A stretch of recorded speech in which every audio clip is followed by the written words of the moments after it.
Hey all, War 4 here. This was kind of an interesting one. I don't know what it was about the defense, but we ended up assigning a lot of people with champions they just don't normally use. Accidental misclick there. Um, but if you remember last season, I mentioned JT as our Doom Savant. We assigned him without Doom. Our primary Archangel player was assigned without Archangel.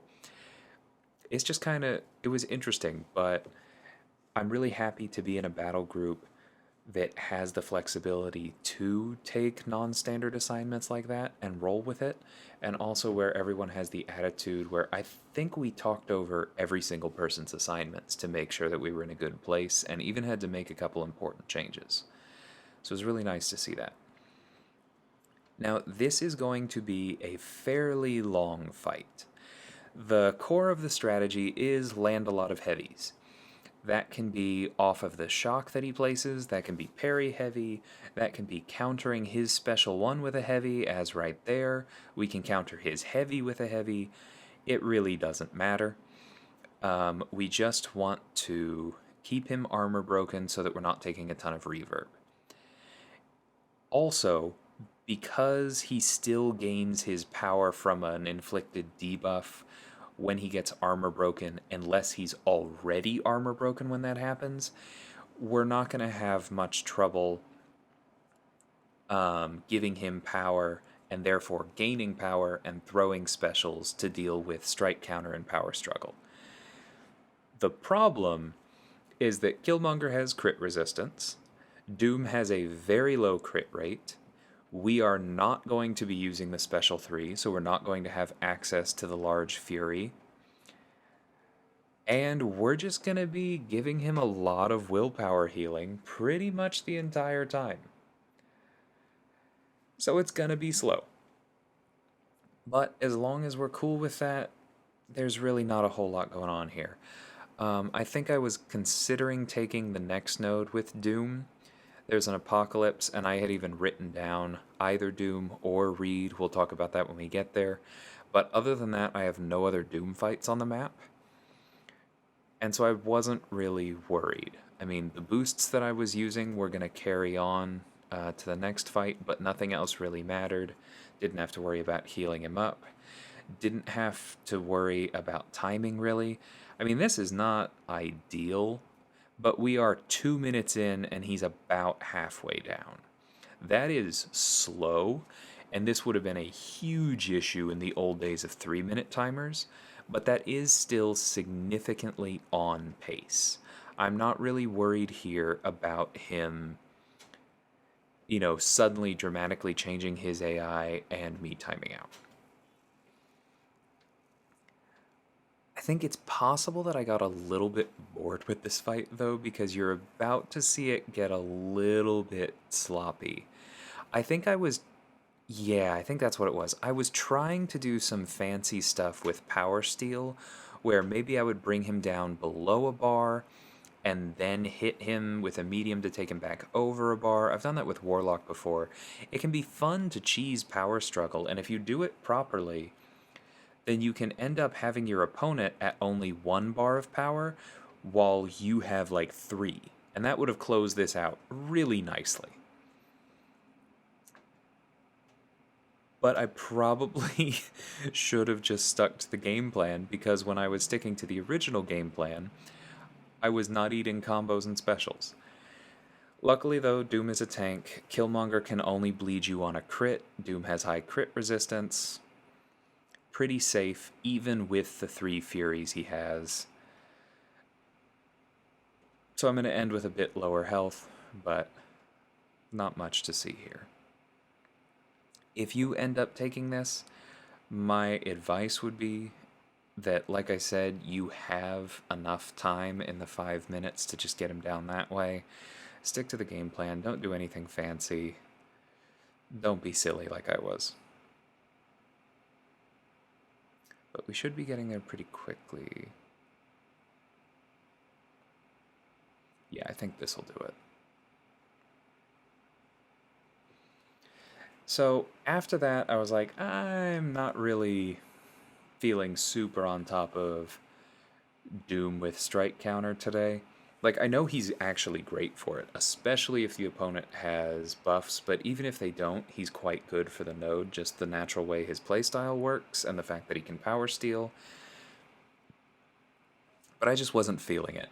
So I decided to go ahead and charge up Reed here on the theory that while Reed does not have Doom's crit resistance, he does not have his high armor, he does not have his block proficiency, but what he does have are those careful study debuffs.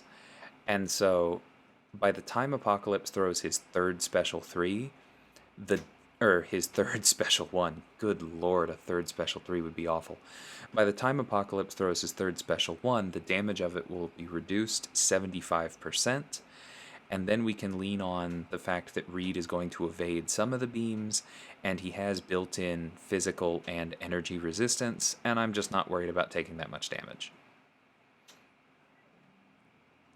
Additionally, once we get to that third special 1 and the careful study debuff turns into a passive, then I'm going to have much higher power gain, and I can probably stop worrying about strike counter altogether. You see, we've given him 2 Furies so far, which is kind of standard. If you don't take a lot of blocked hits to build power or have a champion that otherwise has a way of building power, you do often give the opponent like 1 Fury per bar. But now we have greatly increased power gain. My read is SIG 180, so I think that's like 45% or something silly extra. Take a bit of brute force, but I feel like I fully have this under control now. We've taken very little damage on blocks, we're keeping the debuffs up, we're keeping the Furies off him. I feel like I'm good to go for the rest of this. And that's exactly what I was hoping would happen on this. I think Doom also would have been quite good, but I also like getting Reed extra pre-fights just in case. I don't usually need that many because I'm using Reed a lot, but the more charged I have him on average, the more I can drop off pre-fights along the way anytime I run into a shared fight that somebody else is taking. And I just like having that flexibility. So here you'll notice that I had been kind of holding on to a little bit more power each time before throwing my special 1, because I had all that extra power gain, and I was paying attention to the strike counter node, and that allowed me to even throw a special 2 without giving him any Furies. That's just how safe this is with Reed once you've gotten the opponent to throw a few specials and you're still alive. Go ahead, heal up here. I checked that, but while those are nice, I do still want to mostly save them for future seasons where they're not going to be plentiful, and just use the 2 potions that we can actually get for glory. So here we have Longshot. I've taken this particular node and this particular matchup many times at this point, and Longshot is probably the single opponent that I am least scared of here. Now, I've actually seen Longshot getting some more kills elsewhere in on the map lately, and I think the biggest reason is because if you put him in certain places where it's tough to manage his karma, then normal efforts to power control him, especially with somebody like Doom, who's probably the single most popular power control champion right now, Doom actually has an unfortunate interaction with Longshot, where when he tries to steal his power, he's draining Longshot, but then he's gaining a ton of power, and Longshot gains some of the power that you gain from having bad karma on you. And I've seen some really ugly fights because of that. He becomes almost impossible to fully control, and then you start worrying about, am I going to eat a special 2 when he has Pure of Heart up, and that's just basically a death sentence. So it's not that Longshot's a bad defender, but the fact that Reed has both suppression, which causes him to have fewer specials in the first place, and Petrify, which tamps down on Powersnack, backup recovery, Mystic Dispersion, and that power he gains through his Karma ability, there's just nothing to him. And once you've removed those problems, Once you're not worried about eating his specials or controlling him or, oh no, I can't hit into him, then he just becomes one of the more fragile mystics out there. He doesn't have super high health, he doesn't have a lot of armor, he doesn't really have much damage mitigation, and once Reed gets ramped, he hits pretty hard. So this time I was much better than last war, and I did properly switch to special ones, did not accidentally throw an unnecessary fourth special 2, had plenty of pre-fights, dropped a couple off at that Professor X, and now we're on to Gulk. I gotta admit, I don't really understand this placement, because I think the important thing to remember when placing somebody on Spite is that people are likely going to use an invulnerability boost. I actually did not here, but that's kind of the normal strategy, is that often people will go with, I'm just going to kill them very quickly, and if they get to a special 3, I'll have an invulnerability boost. Would have been nice to have an invulnerability boost right there. I don't know. I'm normally fine with Gulk special 1, but every once in a while it catches me. Anyway, so with the node itself, you normally want to place somebody that gets around invulnerability. So popular options for this are champions like Kingpin, who places a long stun on his special 3, or Immortal Abomination, who places Acid Burn, which even gets around poison immunity. Like, those are the ones you normally go for. There was not much to this besides my inability to dodge a special that's been around for 4 years. And so once I got rolling, I was turning off and then reversing both Spite and Rise to Power. That was definitely my easiest fight of this whole match.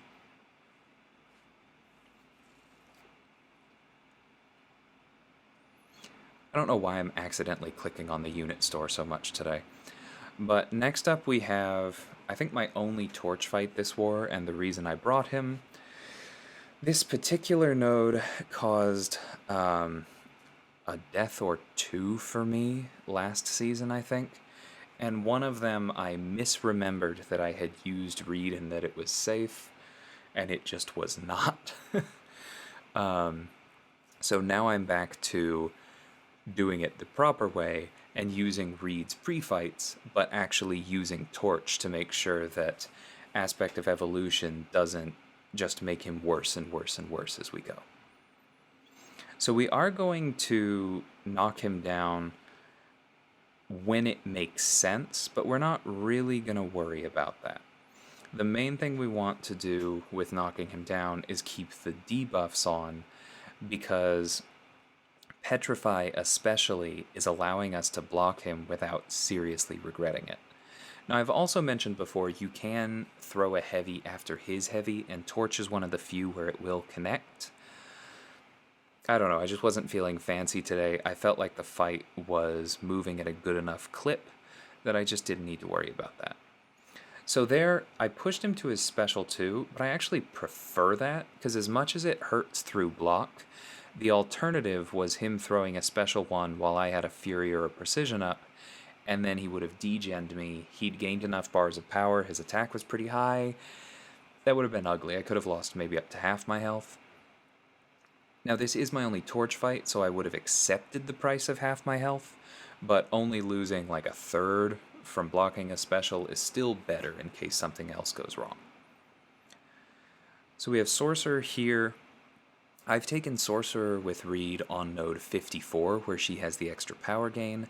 I've taken Mojo on this node, and I think he's significantly harder here. So I was just not worried about this particular fight.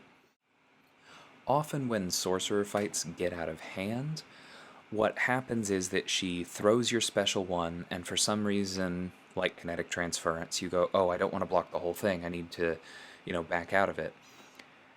And then, she'll trigger Mystic Dispersion, she'll throw another special 1, you're like, okay, I'm in trouble, and then the power just gets away from you, she's throwing endless specials, and eventually you mess up and die. The thing about Reed is that, kind of like the previous node, Petrify is blunting both Kinetic Transference. See, there I actually didn't mean to block those, but it just didn't dodge out for me. I must have been a little bit late. But Reed is blunting both Kinetic Transference and Mystic Dispersion whenever that happens. Because of how important Petrify is to keeping this matchup under control and not having it go through the spiral I just mentioned, I had no problems throwing that special 2 even into her Indestructible. We're doing plenty of damage, and the more important thing was stacking the second Petrify. It's also nice to be getting that constant reversal of willpower healing, but same basic logic here. We throw the special 2 again, we get the third Petrify up. Now, even if we block it, she actually loses power, so that fight's just completely over. And I just want to point out again how much damage Reed does when he's ramped. That was a less than 90-second fight, and I threw my 2 biggest specials, out of only 3 specials total, into an Indestructible boost.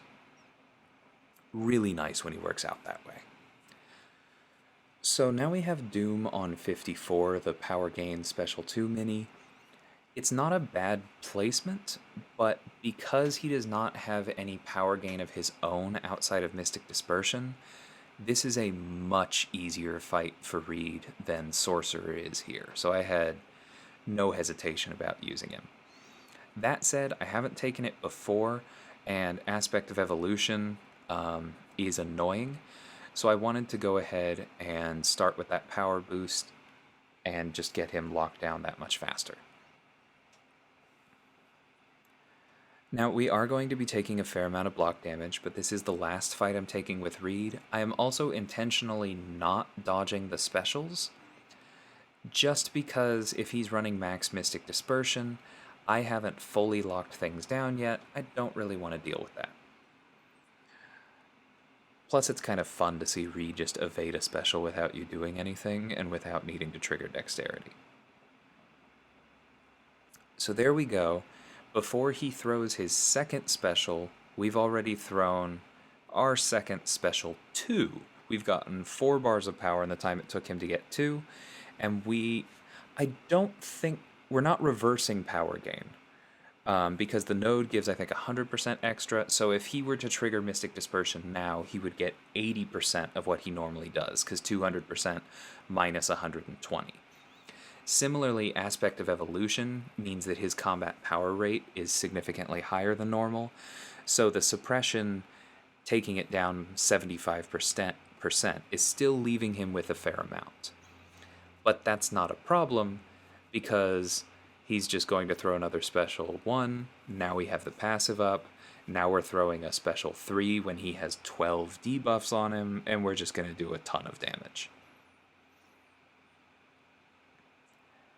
That's about as much as anyone does to Doom, honestly, given that he has such high armor and you can't armor break him.